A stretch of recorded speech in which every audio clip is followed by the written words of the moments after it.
Hello my dear students, welcome to computer science class. Let us continue with our chapter overview of computer. So before we proceed, let us have a quick glance on the previous concepts what we have completed in our previous videos. We had briefly discussed about the block diagram of computer and we have discussed about the various units like input unit, memory unit, processing unit and output unit. Next we had discussed about the topic that is evolution of computer. Therein the first computing device we had discussed about the abacus.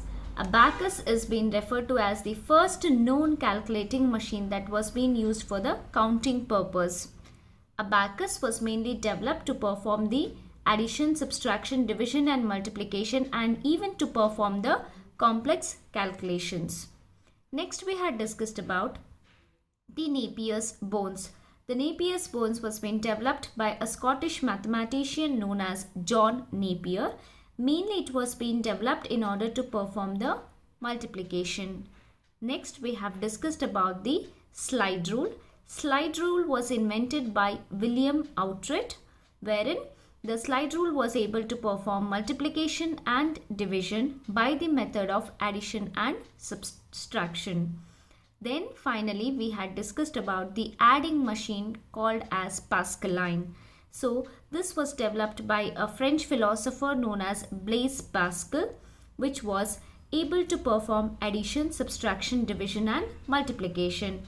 This Pascaline can also be referred to as rotating wheel calculator.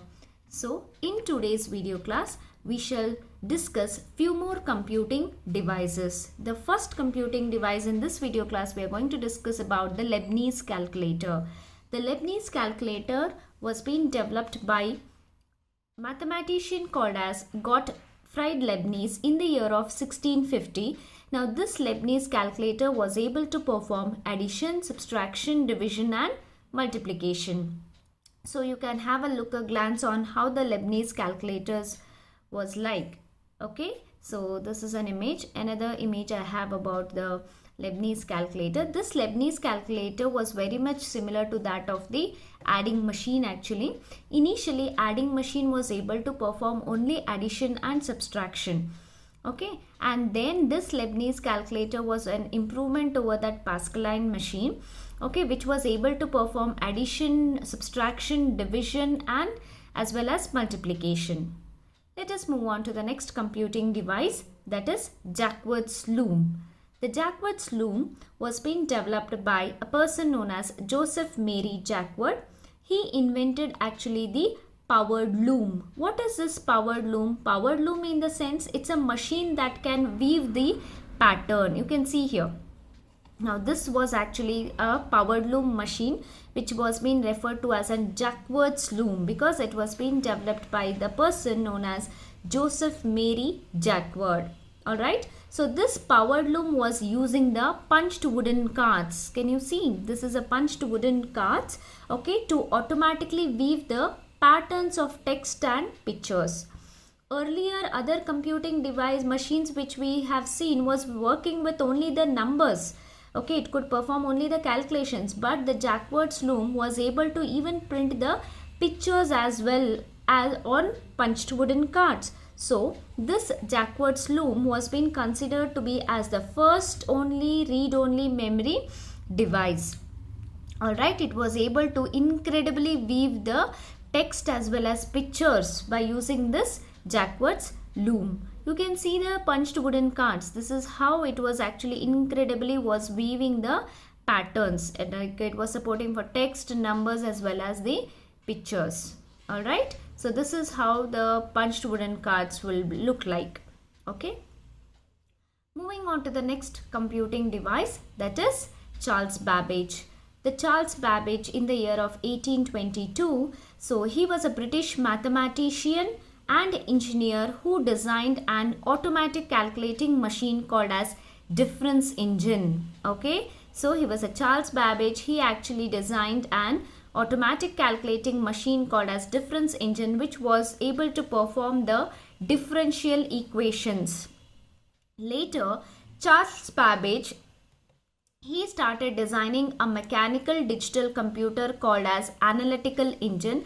That analytical engine, this was an analytical engine which was being based upon the differential engine machine itself. So this analytical engine consisted of 5 units which became the basic principles for the development of modern computers. Like how we have the modern computers, different units like input, output, memory, processing unit, okay, we have a different units. The same way analytical engine also had certain units. Those units laid the foundation for the development of today's modern computer. Hence the Charles Babbage has been considered to be as the father of computers. A very important question and a very important short note you may get from this. Write a short note on Charles Babbage, or 1 marks question, who is considered to be as the father of computer. The answer would be Charles Babbage. Why he's been considered as a father of computer? Because the analytical engine consisted of units which became the basic principles for the development of the modern computer. Therefore the Charles Babbage is to be considered as the father of computer. Okay, moving on to the next computing device. Before we moving on to the next computing device, let us learn about the world's first programmer called as Lady Ada Lovelace. She was a great mathematician. Okay, she was been working with the Charles Babbage.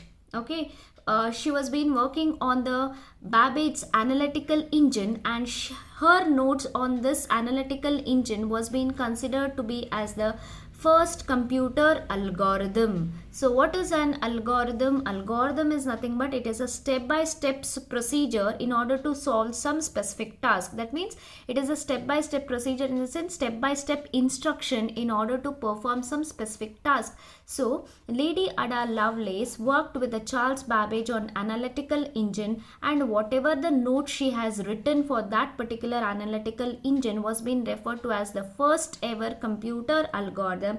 Therefore, she is being referred to as the world's first programmer, and she called herself as an analyst and metaphysician. Alright, so Lady Ada Lovelace, she actually predicted, okay, in future the computer will perform more than mathematical calculations.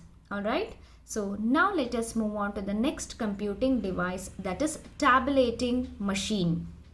Alright, so this person, an American called as an Herman Hollerith, he actually invented the counting machine which was being actually developed to count the population of USA. So this is a tabulating machine which was being invented by Herman Hollerith, okay, in order to count the population of the USA. This tabulating machine was the main electronic counting device that was able to read the information on the punched cards. So punched cards I have already shown you, right?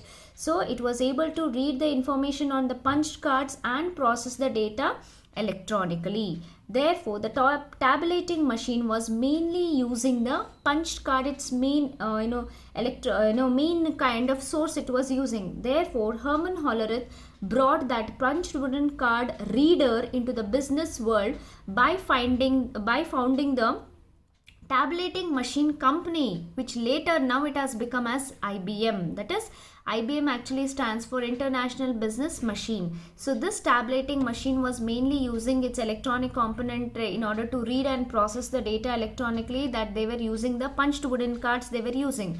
Herman Hollerith brought this punch wooden cards into the business by laying a foundation for the tabulating machine company. He laid the foundation for the tabulating machine company itself. Now later that tabulating machine company was being renamed as IBM. So IBM stands for International Business Machine. I hope you are able to understand. So this completes the topic evolution of computer. So in this we have studied about the abacus, Napier's bone, slide rule we have studied, right? Then we have studied about the Pascaline. Okay, then we have studied about Leibniz calculator, Charles Babbage, right, Jacquard's loom, and tabulating machine. So these are the various, computing devices had come into existence. So from this topic, you may expect the short notes. Write a short note on Charles Babbage, write a short note on Lady Ada Lovelace, or write a short note on slide rule. Who invented the slide rule? All these things you can expect the questions. Now, let us move on to the next topic, that is generations of computer. So herein we have to discuss about the different kinds of generations. The first generation computers we shall discuss now. Herein a person called as Howard H. Aiken, he invented a machine to count called as a Mark I, which is actually an electronic calculator for the US Navy. A person called as Howard H. Aiken, he was an engineer who was working in IBM company. He produced an electronic calculator for the US Navy called as an Mark I, which is also being referred to as an electronic relay computer. Alright, it was also called as electronic relay computer. So during this year, that is during 1940 to 1956, okay, we have a different various kinds of first generation computers which had come into existence. The first was the ENIAC computer system. ENIAC computer system stands for actually electrical numerical integrator and computer, which was being developed by John W. Mauchly and J. Presper Eckert. So these two persons during the first generation, during between 1940 to 1956, they developed a first generation computer called as ENIAC. Next, there was within the same year, there was an improvement over the ENIAC computer system, and there was a development of new computer system called as an EDVAC, wherein EDVAC stands for Electronic Discrete Variable Automatic Computer. It was very much vast improvement upon the ENIAC, which was being designed by the John von Neumann. Alright, again in the same duration, there was another commercial computer was being introduced in the United States which was being built by Remington Rand, called as UNIVAC. UNIVAC stands for Universal Automatic Computer. So they may ask you one question, give the examples of first generation's computer. Then the answer would be ENIAC, EDVAC and UNIVAC. Alright. So now let us start with the first generation computers. The first generation computers were extensively using the vacuum tubes. So these are the features of the first generation computer systems. I shall discuss all these with the example. So these are the features of the ENIAC. Okay, we shall see the first generation computers. Can you see? This is a first generation computers which occupies a huge amount of space. So let us discuss its features one by one. Okay, so this first generation computers were extensively using the vacuum tubes. This is a vacuum tubes, okay, for their internal operations. Because of extensively using of vacuum tubes, enormous amount of heat was being generated that caused the computer systems to malfunction. Malfunction in the sense they were not performing the same kinds of results accurately. They were not generating, okay, because of enormous amount of heat was being generated. There was a lot of fluctuations, lot of they were not accurately generating the results. All right, then you can see here, see these are the vacuum tubes. Okay, so first generation computers, they were almost using more than 2000 vacuum tubes they were using. All right, then what they were using to store the memory, they were using the magnetic drums were being used to store the memory. That means the memory was being stored externally. The memory was not in the internally within the computer system. It was not there. The memory was being stored externally, and magnetic drums, this is a magnetic drums were being used, and then they were using punched cards for the input and output. Then there was a development for the machine level language was being used for the programming. Machine level language in the sense where the programming language is in terms of zeros and ones. Okay, so machine level programming language was being used. processing speed was very less. Okay, and then it was more expensive. First, you can see here, so many vacuum tubes were being using. That is the reason it was causing the computer systems to malfunction. It was very, very expensive, and the systems were not powerful at all. They could solve only one problem at a time. That means they were not supporting for any kind of parallel processing or multitasking. No, they were able to solve only one problem at a given point of a time, and the systems were very huge. And since the systems were very huge, they were not able to, they were not portable. Okay, so and it did not have much memory also. So these were the few features of the first generation computer. So these are the common features which are there for the ENIAC, EDVAC as well as UNIVAC. Now let us see what were the features of ENIAC. This is an example. This is how ENIAC computer systems. Okay, so this ENIAC computer systems were using the huge number of vacuum tubes and very long wires. See, I said more than 2000 vacuum tubes they were using, around more than 18,000 kilometers wires they were using. Okay, around it occupies around 167 square meters of floor it has occupied. Okay, such a huge computer systems were there for the first generation. Therefore, they were not portable. Okay, and they were using the punched cards for the input and output, and they occupied large space. But when you look at the EDVAC, this is at the EDVAC. So EDVAC here, mainly a person known as John von Neumann. He was a mathematician. He proposed an idea actually in order to store the program and data within the computer itself. Okay, so John von Neumann, mathematician, he proposed an idea to store the program and data within the computer system. Therefore, the EDVAC computer system had more memory, internal memory, when you are comparing it to the ENIAC computer system. Therefore, further, John Mauchly and J. Presper Eckert worked upon the ENIAC computer system, and they developed the EDVAC computer systems. What were the unique features of this system here? The idea was to store the program inside the computer. Therefore, it had more internal memory. But what they were using for the EDVAC for the internal memory was mercury delay lines. Alright. So mercury delay lines were being used for the internal memory. And this device were using the binary numbers. Binary numbers in the sense that is zeros and ones they were using for the calculation purpose. So these are the unique features of EDVAC. And what about the UNIVAC? UNIVAC is a one which is first ever commercial computer. Commercial in the sense it was UNIVAC were the computer system which were being started using for the business purpose, which was being introduced in the United States. So this was all about the first generation computers. I hope students you are able to understand.